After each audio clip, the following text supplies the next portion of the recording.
doctora Leticia Calderón Chelius, experta en asuntos migratorios, investigadora del Instituto Mora y obviamente miembro de esta familia sin censura. ¿Cómo está, doctora? La saludo con mucho gusto. Te estoy viendo, Vicente, encantada de estar aquí. Ya sabes, a todos un abrazo. Y bueno, de compartir hoy aquí este lugar con Meme Yamel, imagínate, estoy encantadísima. Gracias, Vicente. Gracias a usted, doctora. Mi querida Meme Yamel, ¿cómo andas? Muy bien, mi querido Vicente, qué bonito compartir contigo y con la doctora Leti Calderón Chelius una gran mesa que seguro va a dejar mucho de qué hablar. Estoy completamente segura de eso y un abrazo a toda la audiencia de Sin Censura. Bueno, entremos con esto para que empecemos así fuerte. La Fiscalía de la Ciudad de México rechaza persecución política contra la alcaldesa de Cuauhtémoc, Sandra Cuevas, suspendida de sus labores por decisión de un juez. Estas son las declaraciones desde la Procuraduría, en donde niegan persecución, aunque los panistas pues ya construyeron esto de víctima de la señora, a la que tampoco se le permite salir del país hasta que no se resuelva su situación.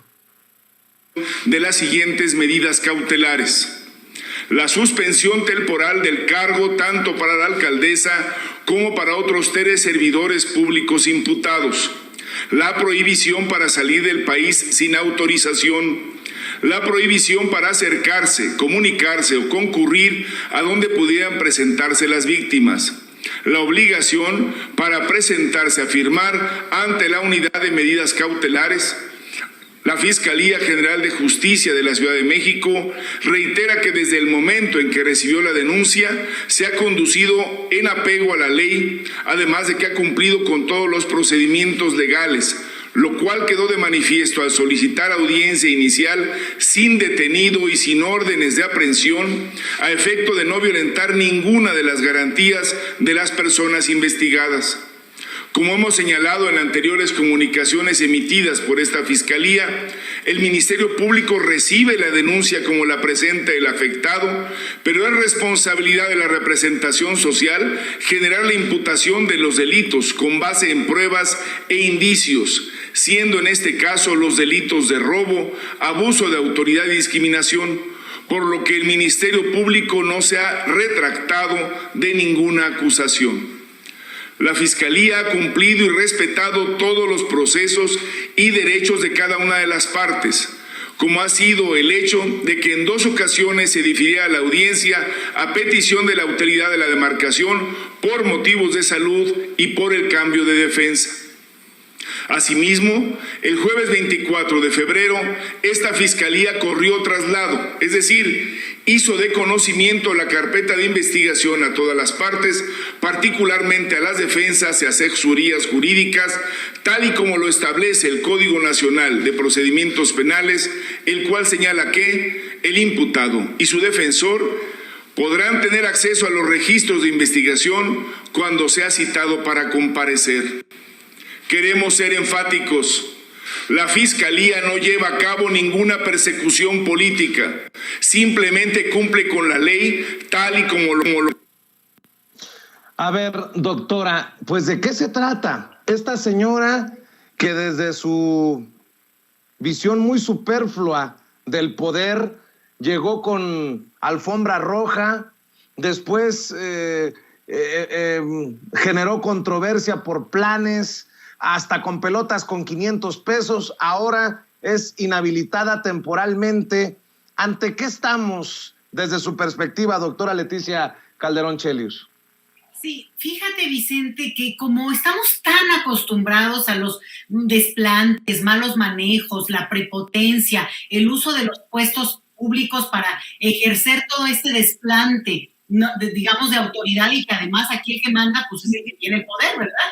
Entonces estamos tan acostumbrados como sociedad, nuestra cultura política está como basada en eso, que vimos como anécdota toda la cantidad de cosas que esta señora ha hecho, y otros, no nada más ella, ¿no? Que se dan el lujo de contratar grupos de música carísimos para que justamente levantarse el cuello cuando tienen deudas en sus alcaldías. Bueno, no solamente ella, pero creo que ella, digamos, sí abusó de su propia imagen que se ha construido así un poco medio de vedette, como de esta cosa de mostrarse públicamente. Y también, no sé, a mí me ha sorprendido un poco esta cosa de que según ella rivaliza con la jefa de gobierno. Bueno, pero yo ahí es donde digo, a lo mejor hasta ella está un poco confundida, no sé de dónde saca todo eso, pero aquí el punto es que eso en sí mismo, te digo, estamos tan acostumbrados y da horror, pero no son cuestiones que constituyan un delito. El problema es que también a lo que no estamos acostumbrados es a denunciar.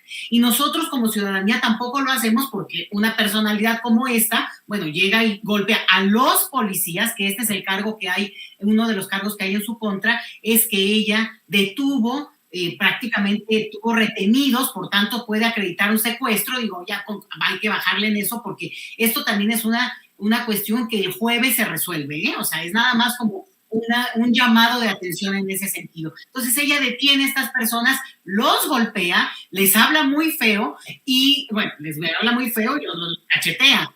En otro contexto, no nos imaginamos lo que esto constituye en términos de que ha de ocurrir todos los días con estos mandos de poder, incluso con estos señorones que pueden ser los policías muy bravucones, pues los someten de esa manera. Entonces, aquí el punto es que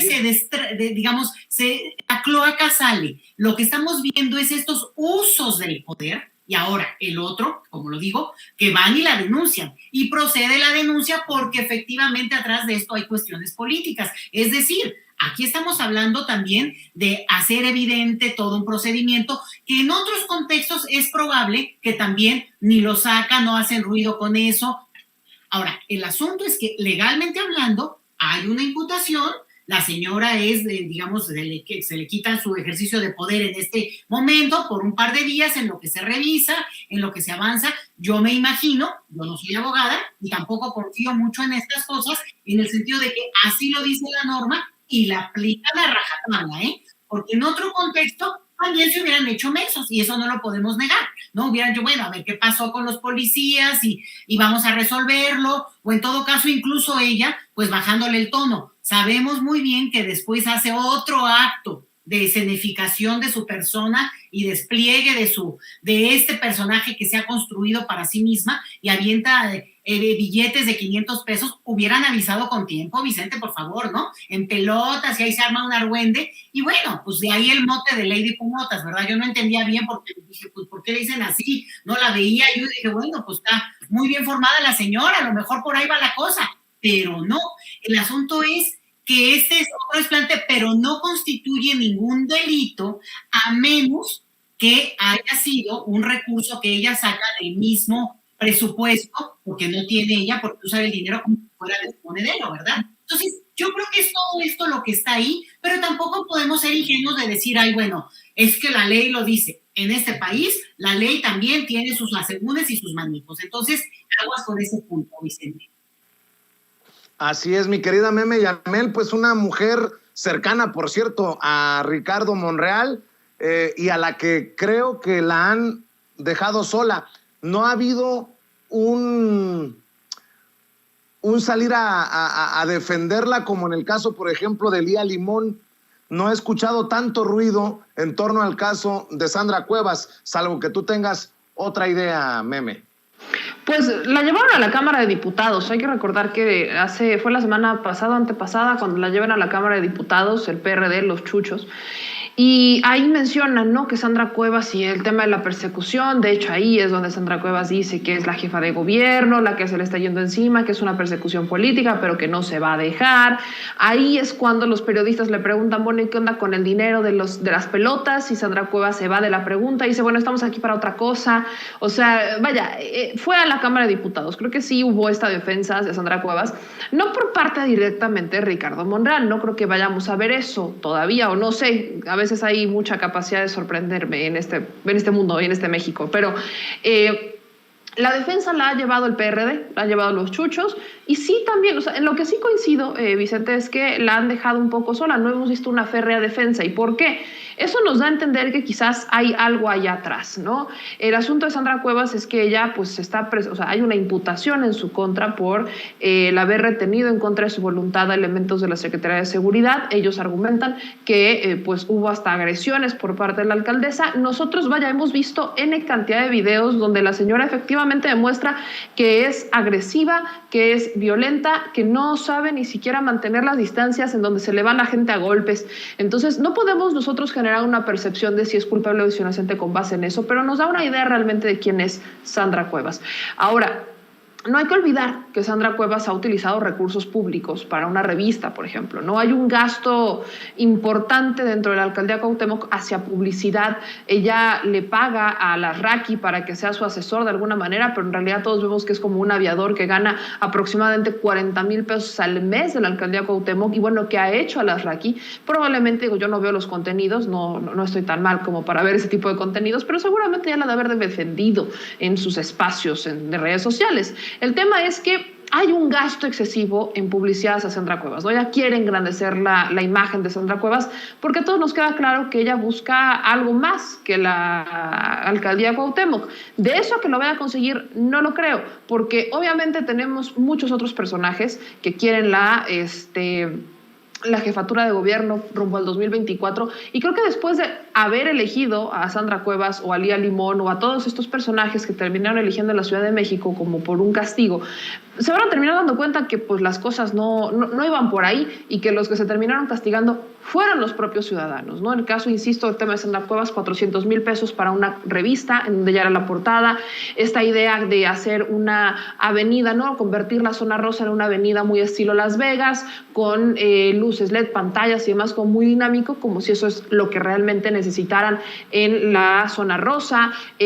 Prácticamente la señora cree que la alcaldía de Cuauhtémoc, que es un parque de diversiones en donde el presupuesto lo tiene que utilizar a su beneficio, y cuando salen ese tipo de escándalos utiliza más dinero. Entonces, hay que promover la investigación. Yo creo que esto es el tema central. Si ella dice que es inocente, bueno, que sea la justicia quien lo determine. Ella argumenta que ya entregó un video desde el 11 de marzo en donde acreditaría su inocencia y que lo que dice es falso y demás. No lo quiso subir a las redes sociales, no lo quiso hacer público, lo habla de que ya lo entregó, pero pues esta es la consecuencia, diría yo, de haber elegido o de haber colocado en estos puestos de ambas a personajes de dudosa procedencia. Yo lo dejaría así, de dudosa procedencia, con nexos que la apuntan hacia los cobradores de derecho de piso dentro de la Ciudad de México y demás. Insisto, tiene que darse una investigación, y qué feo que cada que alguien se le investiga digan que es persecución política. O sea, ahí tenemos a Ricardo Anaya, ahí tenemos a todos los que han dicho en algún momento que lo están investigando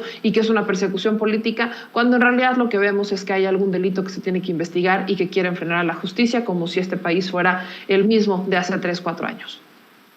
Así es. A ver, otro tema. La denuncia de Berta Carabeo, la senadora de Morena por Chihuahua, a Chumel Torres. No pretendo volver a poner el audio porque me parece horroroso de cómo se expresa Chumel Torres de Berta Carabeo.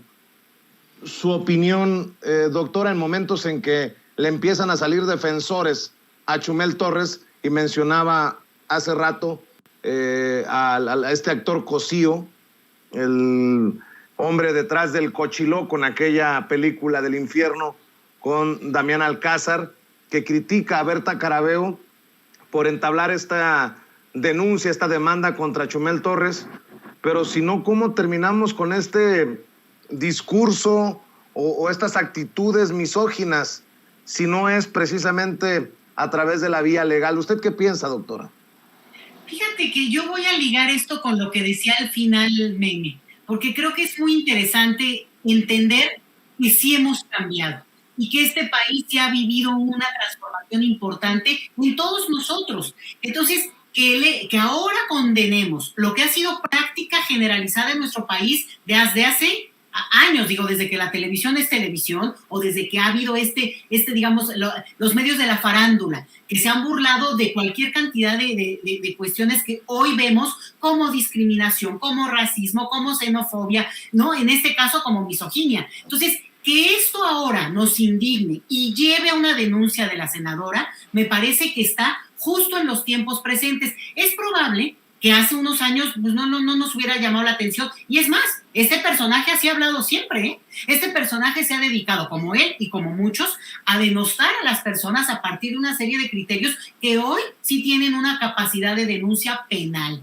Entonces, a mí me parece que esto profundiza más en la claridad que tenemos de que hoy tenemos que cuidar el lenguaje en términos de cómo nos referimos a los otros.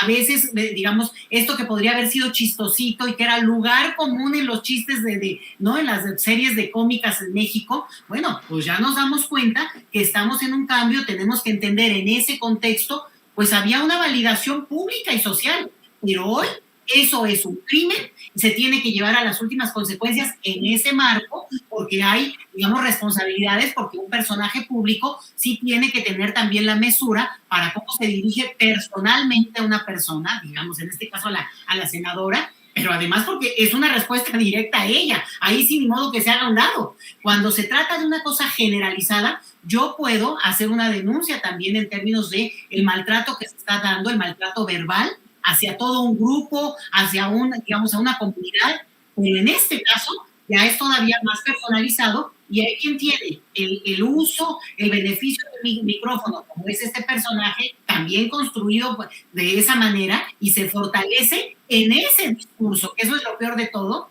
pero te topas con la senadora, que si algo tiene ahorita son recursos además legales, porque tendrá el abogado que le explica cabalmente todo el procedimiento que hay que hacer. ¿Y sabes qué? Qué bueno, Vicente, qué interesante. Y que no se deje la senadora, que lo lleve hasta donde va, que lo avance, a lo que tiene además los recursos para hacerlo, para que veamos cómo funciona este tipo de mecanismos, para que ya empecemos a cambiarle, no solo en el dicho, no solo en el de que, bueno, ya hay ley, ya hay normatividad para cambiar este discurso, insisto, xenófobo, racista, misógino, no, sino también cómo efectivamente se puede pasar a la acción, ya no dar paso a este tipo de actitudes.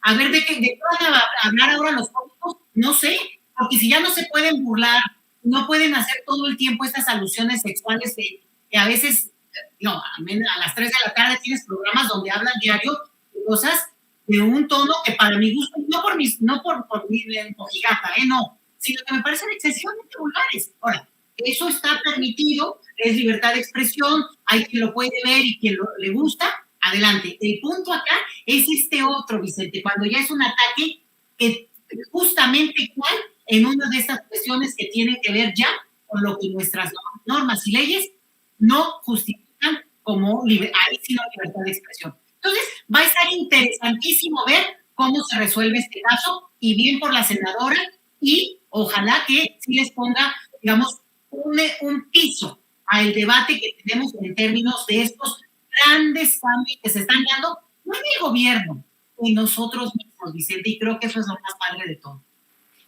Mi querida Meme, ¿tú cómo ves esta situación de Chumel Torres y en este caso una senadora no se queda de brazos, que aguanta las groserías? Mira, tenemos que dejar clara una parte. Y más estamos en Sin Censura, ¿no? Y hay que ponerlo desde este punto de vista. Cuando en medios digitales lanzamos alguna mentada, normalmente está justificada. ¿Por qué? Porque hay alguna injusticia, porque hay alguna traición, por algo así.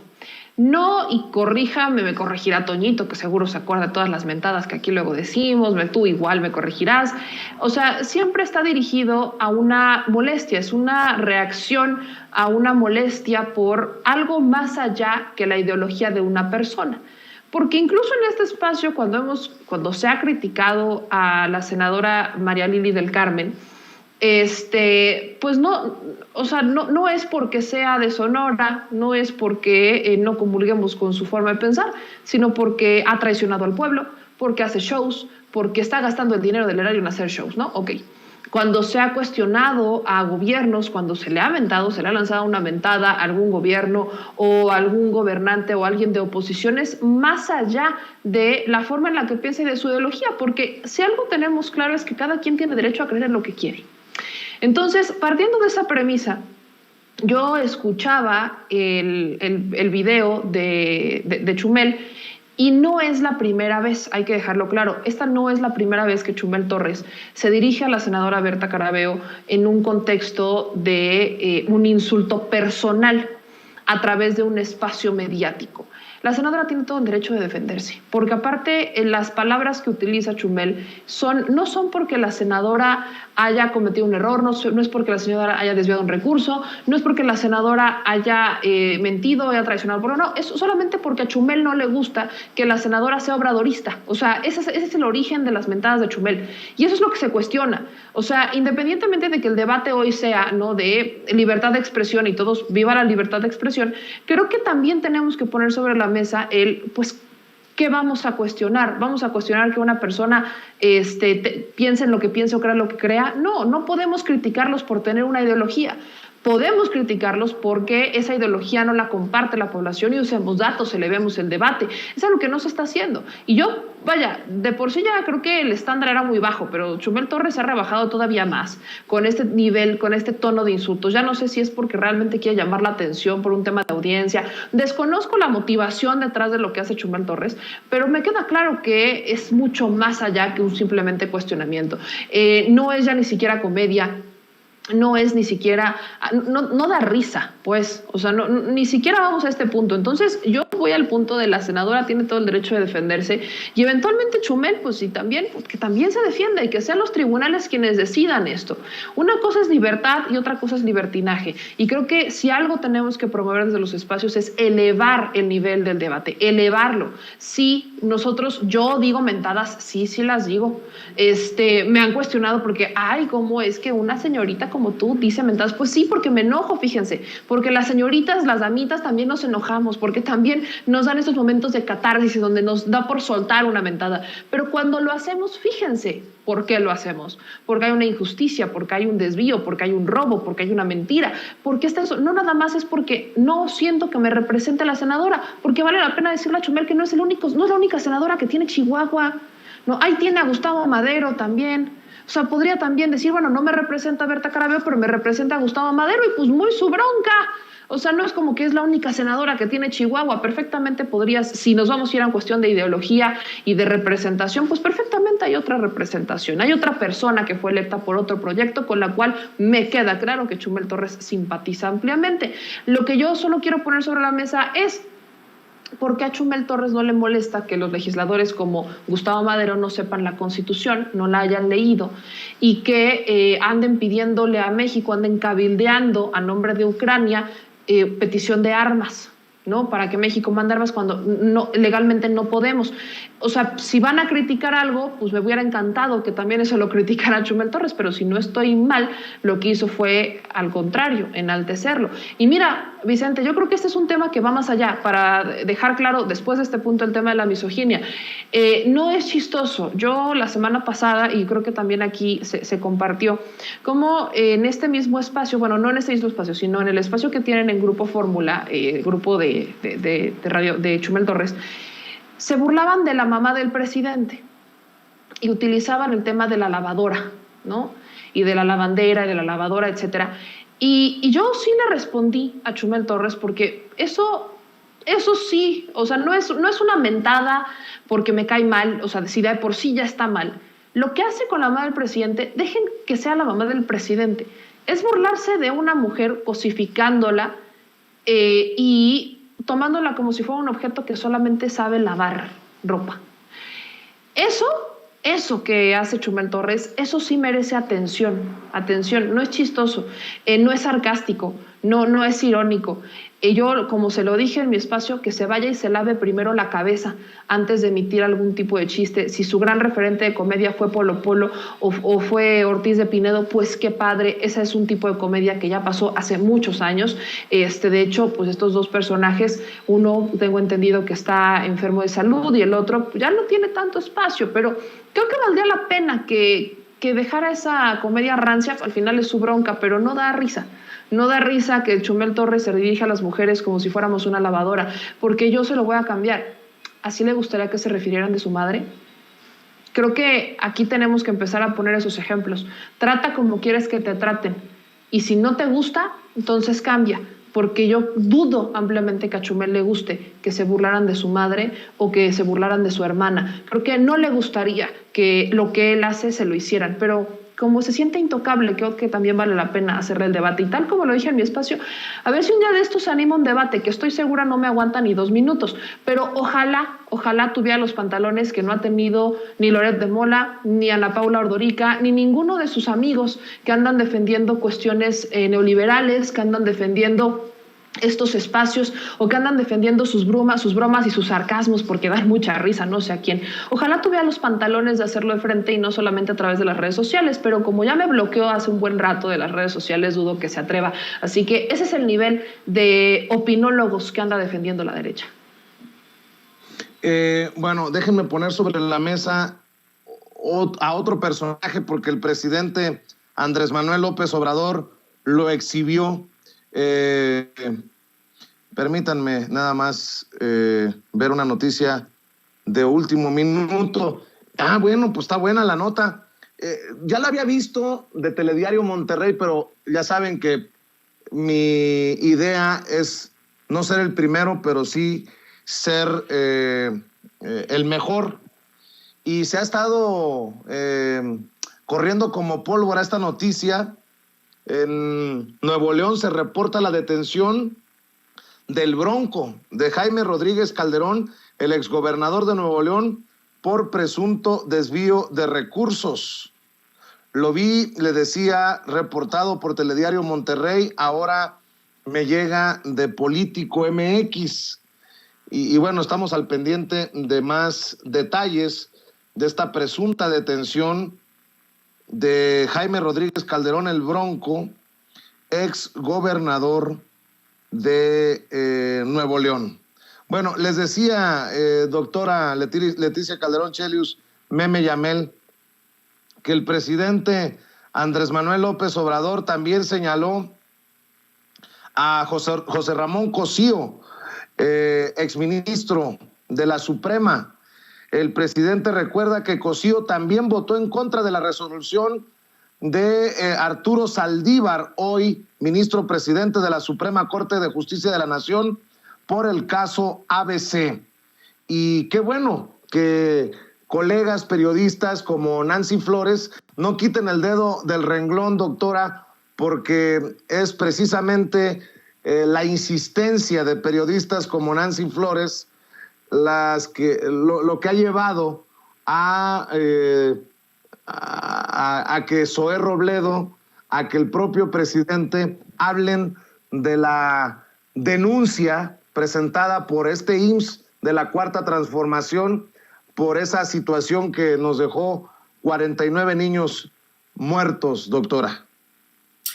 Ay, Vicente, un caso tan triste y que, bueno, pues obviamente mientras no tenga una resolución en términos de lo que la gente está esperando desde hace tantos años, pues esto no va a cerrar y esa herida va a seguir así supurando, y la verdad es que es necesario que se avance en términos legales para que se pueda cerrar esa etapa, que solo, digamos, es la única cosa que se puede hacer en términos de justicia. Y efectivamente, el caso brinca porque entonces estos actores políticos empiezan a saber dónde estaba cada quien, y ahí pues también las argumentaciones, yo no conozco bien las argumentaciones que se hayan dado en su momento, tampoco hay ninguna justificación ante las argumentaciones que puede haber, porque a tiempo pasado lo que sí tenemos claro es que no se ha cerrado ese capítulo. Entonces, me parece que la mención en este caso pone al exministro en una situación que siempre va a cargar por el resto de su vida, insisto, mientras no además se resuelva en términos propiamente legales, algo que tenía que haberse hecho en su momento. Pero, aquí ahí te va.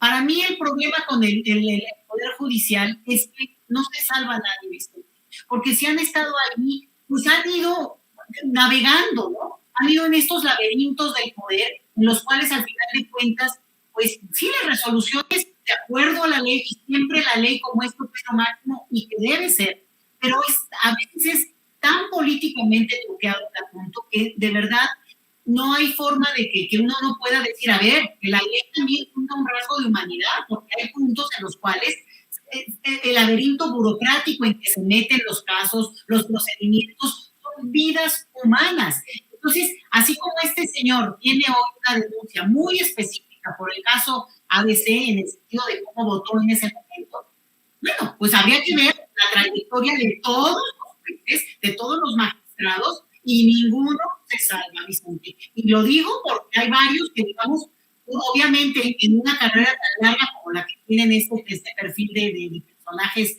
de lo legal, pero también de lo político, pues van cargando sobre sí. Entonces, es un tema muy delicado. Para mí, la gran falta, la gran parte, digamos, que no se ha podido avanzar como hubiéramos esperado en esta transformación, Vicente, es el tema de la justicia. Injusticia y del otro lado la impunidad.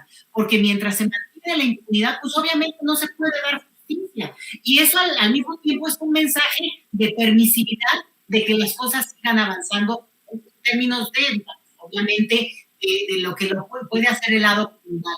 Es como el caso de la Ciudad de México, que ha bajado de manera muy importante y realmente considerable. Yo me siento muy contenta por eso, los casos de delitos criminales fuertes.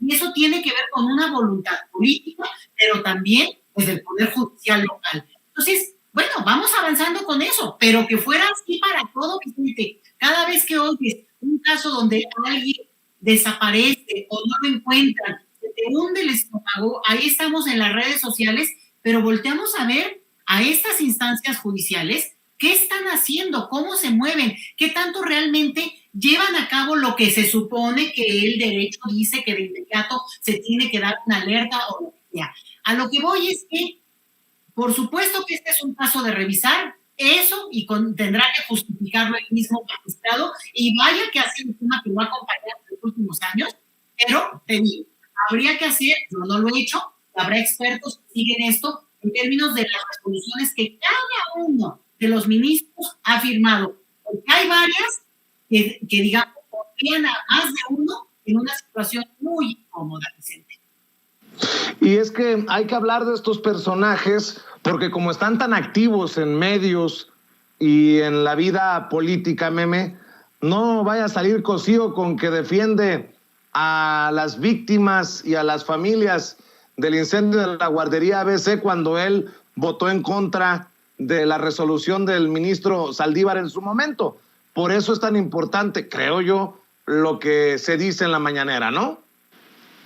Exactamente. Ahora, este es venimos de un antecedente de la guardería ABC, venimos de un antecedente de ministros que han amparado, ¿no? Que han amparado ampliamente a los delitos como este. Y yo creo que aquí sí tenemos que ser mucho más incisivos. Estamos en una administración que ha cambiado las reglas del juego, que si bien podemos tener nuestras diferencias con Hertz Manero por quizás la lentitud con la que avanzan, con la lentitud con la que avanzan casos emblemáticos como lo es Odebrecht y demás, vemos que sí hay una diferencia. No podemos decir que todo es igual, sí existe una diferencia.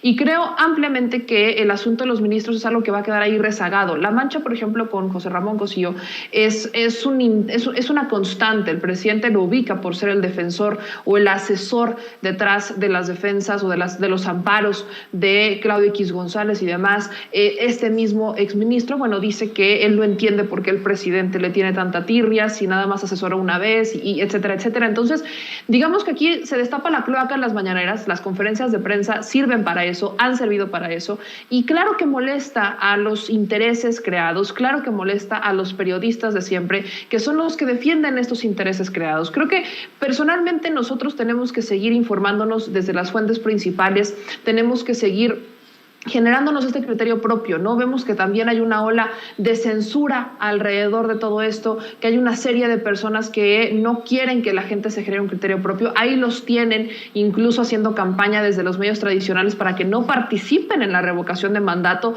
Es un ejercicio democrático que además, o sea, podremos entender que quizás no es necesaria una revocación en este momento porque el presidente goza de una amplia mayoría y que además el presidente Andrés Manuel López Obrador tiene una muy buena aprobación, más del 65% de aprobación a 3 años de gobierno, no cualquiera. Entonces, el tema de la revocación de mandato va directamente hacia que la gente participe, hacia que la gente tenga esta herramienta para en un futuro utilizarla.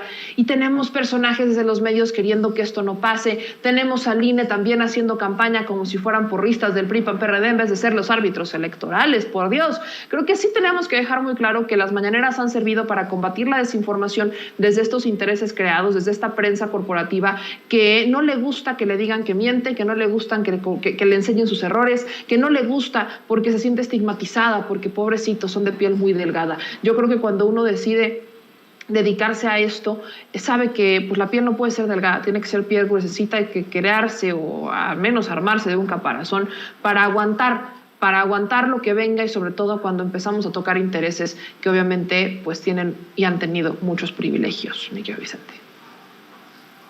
A ver, doctora Meme, hay que revisar este caso de la detención de El Bronco, el exgobernador de Nuevo León. El actual gobernador Samuel García dio cuenta de la detención del Bronco.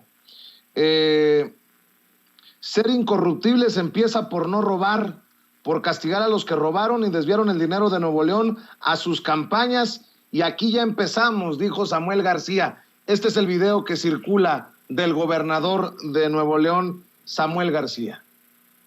De que somos un gobierno incorruptible es que quien la hizo la paga.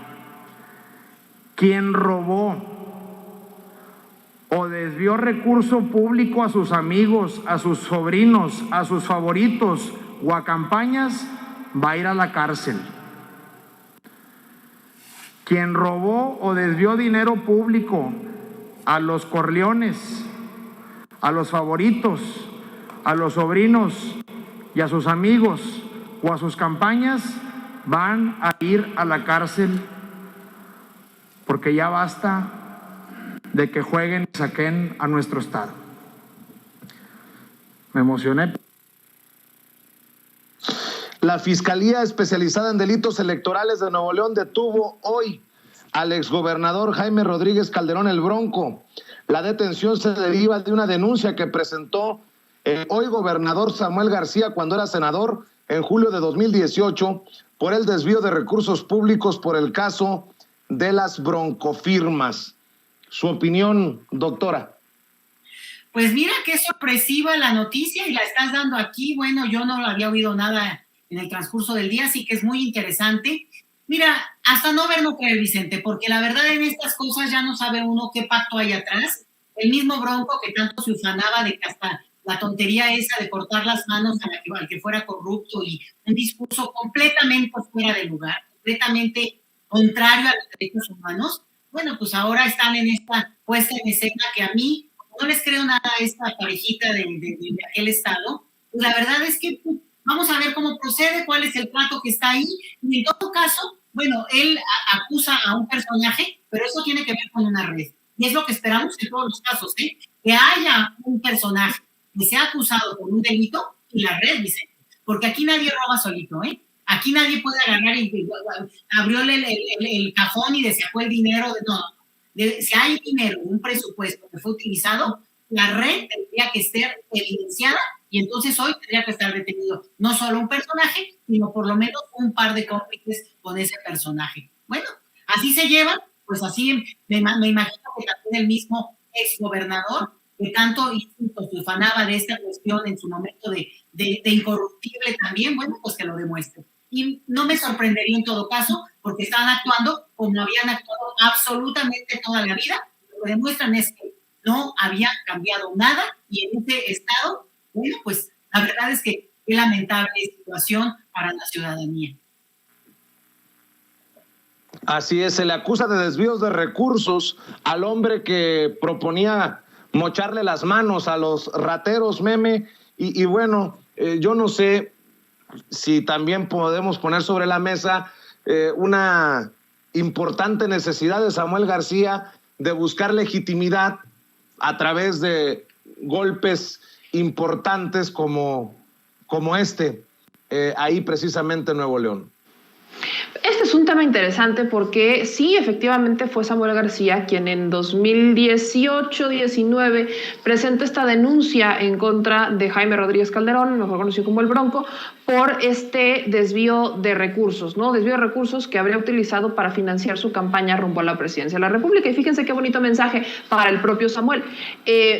Recordemos que Samuel también se le abrió una carpeta de investigación desde la Unidad de Inteligencia Financiera por una situación que también involucraba un financiamiento irregular hacia su campaña a la gubernatura.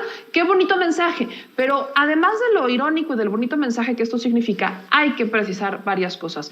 Es la Fiscalía Especializada en Delitos Electorales quien realiza la detención de Jaime Rodríguez Calderón, dependiente de la Fiscalía General de la República, y además el delito electoral, como este que estamos viendo, es considerado un delito grave gracias a la 4T, algo que los diputados del PRI, del PAN, de Movimiento Ciudadano se opusieron rotundamente porque no les gustaba. Entonces, vaya, yo creo que a esto vamos a ver qué es lo que pasa. Ojalá en este caso, y hablemos ahora sí del fiscal, no me lo dejen ahí como en la congeladora, sino que se resuelva rápidamente, ya que lo tienen detenido y que, pues sí, probablemente será encarcelado. Pues ojalá esta investigación derive en buen puerto y no se quede ahí esperando a ver qué pasa, pero para concluir y cerrar esto con broche de oro, valdría la pena que Samuel y muchos otros pusieran sus barbas a remojar, porque hay muchos por ahí que también tienen delitos electorales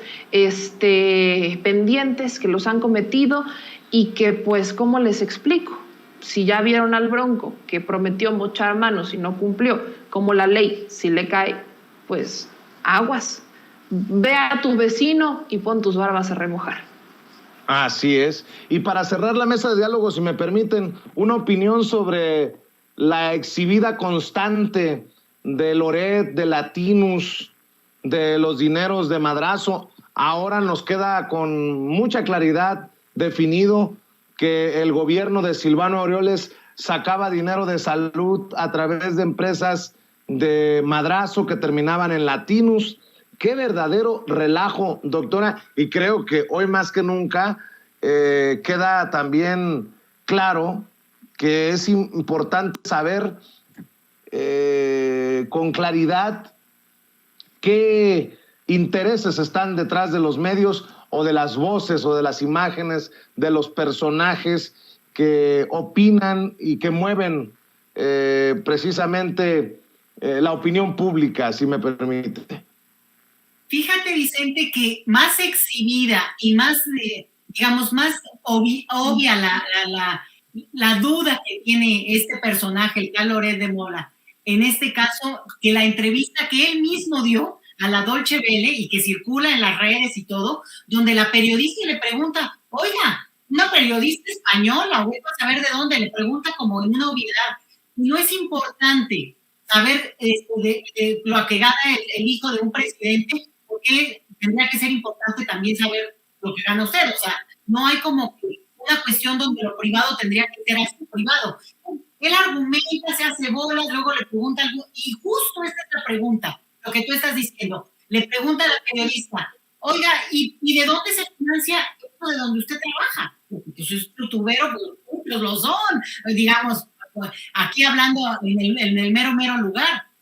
Y entonces él justamente no puede contestar. Entonces, no puede contestar porque cuando cubre es dinero privado, habla de dinero privado, como si lo privado fuera una cosa oculta, como si fuera una cosa que no puede tener un nombre y un apellido, con todo el respeto, y decir, pues sí, me financian. Entonces, hay una cuestión que es muy evidente porque él solo se ha exhibido. Al final ha mostrado esa cara, además de las evidencias que ya le han ido sacando en términos de investigación como mucho más panorámica, más donde se empiecen a ver las redes.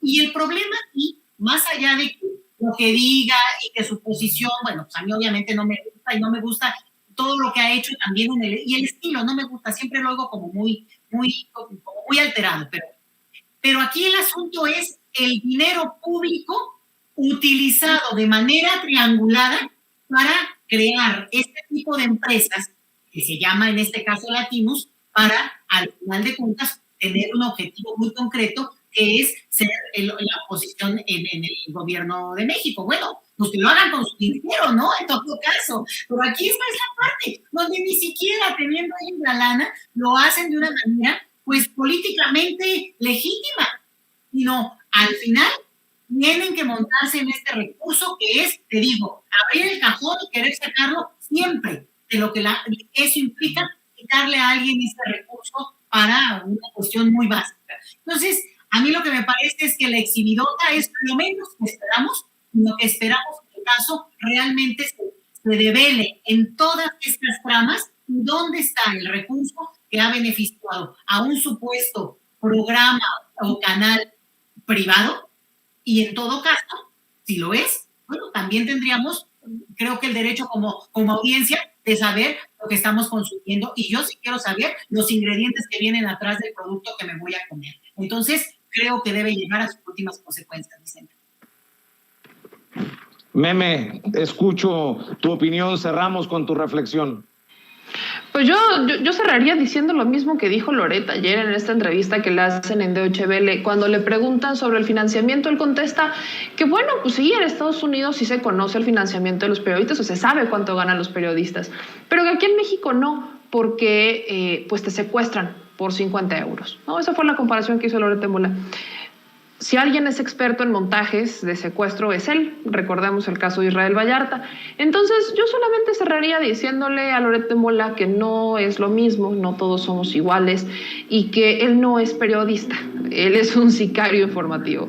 Él tiene un imperio inmobiliario junto a su esposa. Él es bastante expuesto y no lo han secuestrado en tantos años, porque el imperio inmobiliario que tiene no lo construyó de hace 2 días o de hace 2 años. Es una fortuna que se ha hecho junto con su esposa desde hace varios años, y yo no lo he visto en riesgo, y espero que nunca lo esté, de verdad lo digo de todo corazón, pero creo que esa es la manera más fácil de salirse por la tangente, cuando efectivamente sus respuestas no son informativas, no son las de un periodista, son las de un sicario informativo, son las de alguien al que le pagan y muy bien por dar golpes a un gobierno con el que no está de acuerdo, y está bien no estar de acuerdo, pero mentir a la gente, manipularlos, creo que eso no se vale, y lamentablemente hay mucha gente que está cayendo en este juego. Viva la transparencia, son tiempos distintos, son tiempos interesantes, y las audiencias tienen todo el derecho de cuestionarnos lo que consideren, porque a ellos nos debemos, a menos que sea Loret de Mola, que a quien se debe es a los financiamientos políticos, que también han perdido privilegios, como en el sector médico y las empresas de los Madrazo. Ya es hora que don Carlos Loret de Madrazo salga a aclarar lo que se tenga que aclarar. Entendió el que entendió. Querida Meme Yamel, hay que estar al pendiente de las noticias al Chile todas las noches. Hay que estar al pendiente de lo que subes en tus redes. ¿Por qué no cerramos invitando a la gente? Muchísimas gracias a todos los que nos ven y nos escuchan. Una gran mesa con mi querida Leti Calderón Chelios, y le mando un abrazo muy grande, y a toda la familia de Sin Censura, a todos los que formamos parte, mi querida Ceci, don David, a ti, mi querido Vicente, a Toñito, a todos, a todo el equipo, un abrazo muy grande, y ya saben que a mí me encuentran como @memeyamelca en todos los espacios, en Instagram, Facebook, Twitter, YouTube, Twitch, TikTok, hasta en la sopa próximamente. Muy bien, Leti. Doctora, también a ti te encuentran en redes sociales y obviamente te leen en la columna que publicas en Sin Embargo MX. Los viernes, Vicente, y en el Twitter, pues ahí comentando algunas cositas, pues siempre hay que reaccionar cuando se puede, y bueno, a veces se nos van algunas, como ahora esta que estás comentando, que yo creo que va a ser la bomba mediática del día. Así que muchas gracias, @LetiChelius en Twitter, y bueno, por la vida caminando por ahí. Muy bien, te mando un abrazo, doctora, te mando un abrazo, Meme. Muchas gracias, nos vemos, buenas tardes. Bueno, fíjense que continúa el querido Damián Alcázar.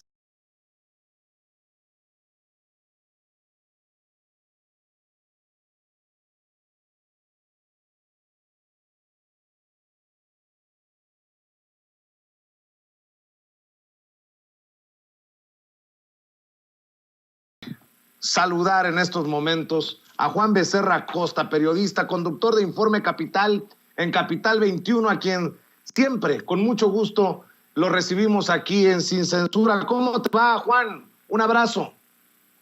Un abrazo, Vicente, qué gusto saludarte. Un abrazo también al auditorio, pues muy contento de estar con ustedes. ¿Cómo estás? ¿Cómo te va? Pues aquí, viendo cómo se desatan los demonios, cómo se intensifica la guerra golpista mediática, diría el presidente Andrés Manuel López Obrador, ¿no? Terrible, Vicente, terrible esta guerra mediática, pues, que tiene como intención un golpe blando, como ha sucedido en otros países del continente latinoamericano, a lo que se le junta el lawfare. Pero afortunadamente los mexicanos, pues, me parece que estamos un pasito más adelante, tanto nuestro gobierno como la ciudadanía, para no caer de manera tan fácil en las manipulaciones que estos mercenarios de la información que se autodenominan periodistas, pues hacen con el fin de desestabilizar, Vicente. Oye, mi querido Juan, ¿tú cuántas propiedades tienes o cuántos yates? Obviamente, nótese mi sarcasmo. Oye, acabo de escribir en Twitter, ¿qué parte de no es normal que un periodista tenga 13 propiedades o tenga un lujoso yate? No se entiende. ¿Qué parte no se entiende? Y hay quienes siguen defendiendo a estos personajes. Es el colmo, ¿no?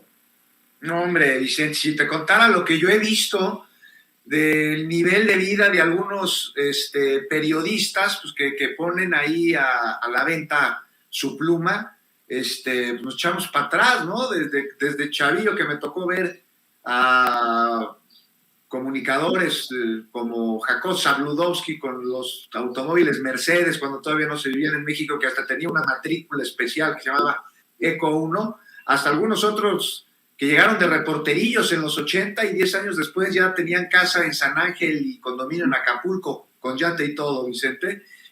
No puede ser. O sea, nada más no hay manera que el ejercicio periodístico te dé, si es honesto, para comprar todo ese tipo de cosas. No, nadie se la cree.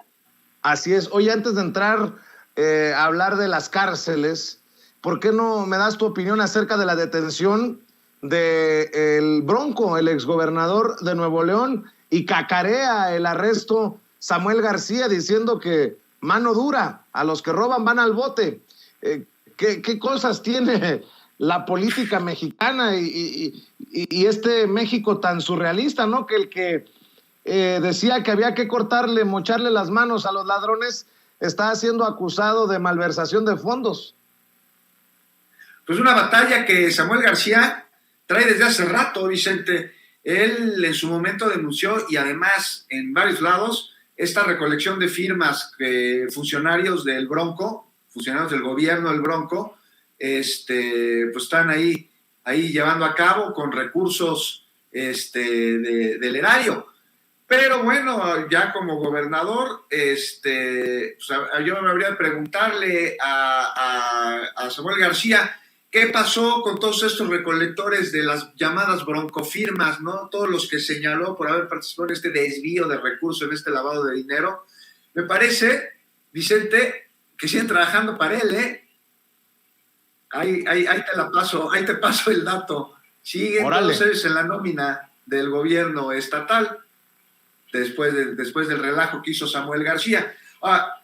Y además Samuel García, ¿con qué autoridad moral habla sobre la legalidad? Y está clarísimo la utilización de recursos de procedencia ilícita para su campaña. Ahora, qué bueno que se detenga, que se investigue al Bronco. Esperamos que sea una investigación apegada no solo a derechos, sino también apegada a todos los elementos para que no pueda escabullirse por ahí el Bronco ante algún error por parte de la Fiscalía, que se respete el debido proceso. Y ya veremos qué sucede, pero pues esto es un strike cantado, no sé tú cómo lo veas, Vicente. Era cuestión de tiempo. Mismo, Juan. Oye, Juan, y me decías que hay que hablar de la infiltración del crimen en penales operados por privados, y esto sí que es una situación que debe de ocuparnos. Mira, Vicente, mucho se ha hablado durante el último año sobre los reclusorios privados, pero sobre todo de los contratos leoninos, que sin duda ahí están y se han revisado y se están llevando a cabo negociaciones entre el gobierno federal y estas empresas que los operan, pero el asunto de los reclusorios privados va mucho más allá que estos contratos.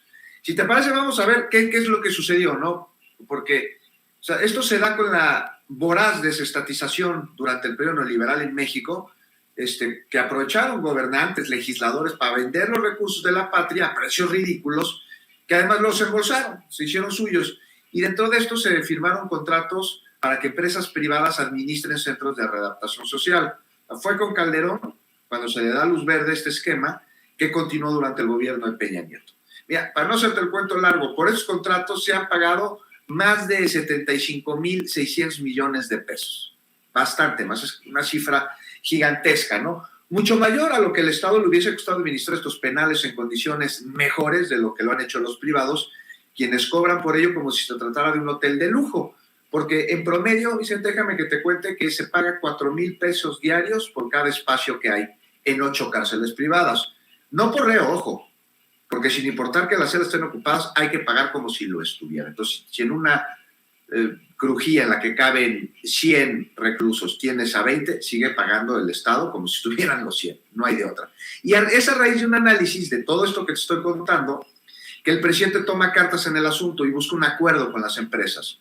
Entonces se acordó que tras 20 años de concesión, estos centros van a regresar a ser patrimonio de la nación y se redujo en un 15% el pago anual, y además se abrieron investigaciones contra los funcionarios que en su momento dieron estos contratos. Estamos hablando principalmente de García Luna, ¿no? Y de toda su gente. Ahora, Vicente, esto todo el mundo lo sabe, pero lo que se deja ver aquí es nada más la puntita del iceberg. Y aquí tenemos que hacernos una pregunta. O sea, ¿funcionan esos penales? ¿Cuál crees que sea la respuesta, Vicente, sobre estos 8 penales privatizados que supuestamente tienen mucha tecnología? Ni idea. No, pues para que te des una idea, vámonos al Ceferezo 17 en Michoacán. Mira, su capacidad es poco menor al 50%. Tendrá unos 2,200 internos, más o menos. Se pagan por cada uno 5,400 pesos al día. Ahora, este Ceferezo 17 en Tomatlán, en Michoacán, es una cárcel operada por Prodemex. Empresa, ¿sabes de quién? De Grupo Imagen, de Imagen TV, del Grupo Ángeles, de Vázquez Alegría. O sea, y se incorpora al sistema federal penitenciario en 2016 con la bendición de Oseo Ochoa. Bueno, para construir este penal en Michoacán, la empresa tuvo que pagar derecho de piso. Llegaron los mañosos y empezaron a los albañiles a amenazarlos para que no fueran a la obra. Y de ahí se fueron derechito con la empresa a cobrar su parte. Ahora, acaba la obra. Una vez concluida la obra, ¿tú crees que con esto se iban a constreñir, a conformar los mañosos? No, hombre. O sea, siguieron. Y nada más que empezaron a operar el penal bajo el esquema plata o plomo. ¿Por qué? Pues porque no solo tienen ahí a su gente, Vicente, también tienen ahí a sus antagónicos. Y prueba de lo que te cuento es lo que pasó con el suministro de agua en este penal. El año antepasado, en noviembre, un recluso entabló una denuncia a través del Instituto Federal de Defensoría Pública porque les cortan el suministro de agua. Rápidamente una jueza de ejecución ordena el restablecimiento, pero no se dio. Las autoridades aseguraron que los reclusos ya tenían agua, que si no se habrían muerto de sed. Así me dijeron a mí en una mañanera. Pero los reclusos insistían en que no, que tenían que pagarla por garrafones y carísima o beber de los excusados. Y bueno, tras una serie de investigaciones con personas involucradas con el penal, con dependencias de ciudades federales y con la empresa, resulta que no les cortaron el agua a los internos, sino a unos internos. Y esto de manera selectiva. Y no fueron las autoridades del penal, sino mismos internos que, bueno, pues hay que decirlo, para cortar el agua, pues vaya que deben de tener algún tipo de autoridad. Entonces lo que aquí vemos es un ejemplo de cómo opera el crimen organizado para controlar el interior de centros de readaptación, en este caso privados. Y para ello es absolutamente necesario, Vicente, la colusión de las empresas que lo operan con estos grupos delincuenciales y pues no hay duda, ahí está. Por ello el gobierno, además de acabar con los contratos leoninos, tiene la necesidad de poner orden ahí. Y aunque aún falta mucho trayecto por recorrer justo para poner orden en un esquema de corrupción, de incumplimiento de contratos, de violaciones a derechos humanos, de inseguridad, que se puso además en marcha en sesiones anteriores, con este contubernio entre autoridades y empresarios, al que como esperarse, pues llegó la delincuencia organizada. Entonces ahí estamos todavía en pañales, Vicente. Me he metido con profundidad a este tema y se nos acaba el tiempo, ¿no? Pero eso es nada más para darte un ejemplo de cómo están operando, porque no es el único, ¿no? Oye, Juan, y precisamente por esto que estás mencionando y por todo lo que se ha expuesto en la mañanera, es importante transparentar los dineros que mueven a los medios de comunicación. Creo que es un tema de interés público, por esto y por todo lo que sabemos ya. Vicente, es absolutamente necesario que se transparenten los recursos de un medio de comunicación, sin importar si es privado, si es un medio público, si es por televisión abierta, si es por internet. Te voy a decir por qué. Porque es un derecho que tenemos la audiencia de saber cuál es la mano que mece la línea. Y entonces, al saber quién es el que está financiando estos medios de comunicación, sabemos qué intereses pueden tener. Mira, línea siempre va a haber. O sea, aquella persona que diga que el periodismo es objetivo, es una de dos, Vicente. O no sabe periodismo o está mintiendo, porque el periodismo no es objetivo. O sea, ahí está de entrada qué información decidimos que entra, cómo la cabeceamos. Es ético, porque no se deben decir mentiras, porque no se debe tergiversar, porque no se debe manipular, ni mucho menos hacer montajes. Pero la línea, existe en todos los medios. Y hay que reconocerlo para saber cuál es y cuáles son los intereses. Bien, con ustedes ahí en Capital 21 para que te siga en redes sociales y nosotros siempre agradecidos con pues la posibilidad de platicar de estos temas importantes contigo aquí en Sin Censura. Pues muchas gracias, Vicente, siempre tan generoso conmigo. Los espero con mi compañera Sol Saga a las 9 de la noche en Informe Capital, en Capital 21. Y pues ahí en mi cuenta de Twitter, ahí Juan Becerra Costa, y el domingo los invito a leer mi columna en La Jornada. Mientras tanto, Vicente, te mando un abrazo bien fuerte, bien apretado y otro muy grande a la audiencia. Claro que sí, te mandamos un abrazo y estamos al pendiente, Juan. Gracias por acompañarnos y no se le olvide que hoy también tenemos una cita a las 10 de la noche, a donde nos ha invitado el querido John Ackerman, en el inicio de la tercera temporada de su programa de televisión, precisamente en Canal 11. Ahí nos vemos, ya sabe, la cita a las 10 de la noche. Voy a la pausa y regreso con más. Estás escuchando Sin Censura con Vicente Serrano. Amigos, amigas, regresamos en breve, pero mientras seguimos hablando sin pelos en la lengua, sin censura, usted puede suscribirse a nuestros 3 principales canales en YouTube. Sin Censura Media, en donde tenemos más de 1.600.000 suscriptores. Sin Censura TV, en donde tenemos más de 1 millón de suscriptores. Y en Sin Censura Presenta, en donde queremos llegar muy pronto a los 100,000 suscriptores. Si usted ya está inscrito en Sin Censura Media, suscríbase en Sin Censura TV. Si ya está suscrito en Sin Censura TV y Sin Censura Media, suscríbase a Sin Censura Presenta. Recuerde que es gratis, no tiene que sacar un solo centavo de su bolsillo para apoyarnos. Dele clic en la campanita para que los señores y señoras de YouTube envíen las notificaciones cuando estemos transmitiendo en vivo y en directo o estemos subiendo videos. También nos puede seguir en Twitter en @Vicente Serrano y hasta en Instagram. Ojo, también estamos en Instagram. Son nuestras redes sociales y con el apoyo de ustedes seguimos creciendo, porque con ustedes todo, sin ustedes nada.